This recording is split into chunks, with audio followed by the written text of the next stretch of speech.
মানুষের জীবনে এমন কিছু সময় আসে যখন নিজেকে অসহায় মনে হয়, তখন নিঃস্বার্থভাবে যে পাশে দাঁড়ায় সেই কিন্তু প্রকৃত বন্ধু। লেখাপড়া যদি করতেই হয় তাহলে জ্ঞানের জন্য করো, সার্টিফিকেটের জন্য নয়। ভালো যদি বাঁচতেই হয় তাহলে নিঃস্বার্থভাবে ভালোবাসো, স্বার্থ নিয়ে নয়। সম্মান যদি করতেই হয় তাহলে গুণ দেখে করো, ধন সম্পত্তি দেখে নয়। দান যদি করতেই হয় তাহলে অসহায়কে করো, মন্দির মসজিদে নয়। বিশ্বাস যদি রাখতেই হয় তাহলে নিজের উপর রাখো, অন্যর উপর নয়। বিয়ে যদি করতেই হয় তাহলে চরিত্র দেখে করো, রূপ দেখে নয়।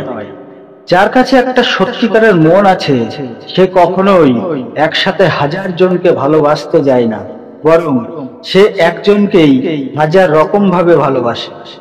কষ্ট সবারই থাকে, কেউ কষ্টের কথা সবাইকে বলে, আর কেউ মিথ্যা হাসি দিয়ে কষ্টকে গোপন করে রাখে। জয়ী হওয়ার পরে গোটা দুনিয়া আপনাকে কাছে টেনে নেবে, কিন্তু যে হেরে যাওয়ার পরেও আপনাকে কাছে টেনে নেয় সেই হলো আপনার প্রকৃত আপনজন। সম্পর্কের এক পর্যায়ে আমরা একে অপরকে কেমন আছো এই কথাটা জিজ্ঞাসা করতেও ভুলে যাই। বুদ্ধিমান ব্যক্তিদের মধ্যে সাধারণত চারটি লক্ষণ দেখা যায়। এক, কোনো কাজে তারা তৎক্ষণাৎ সিদ্ধান্ত নেয় না। দুই, তারা সত্যবাদী হয়। তিন, তারা টাকা সঞ্চয় করে। চার, তারা কখনোই অলস হয় না। ভালো লাগার মানুষ হাজারো থাকতে পারে, কিন্তু ভালোবাসার মানুষ শুধুমাত্র একজনই থাকে।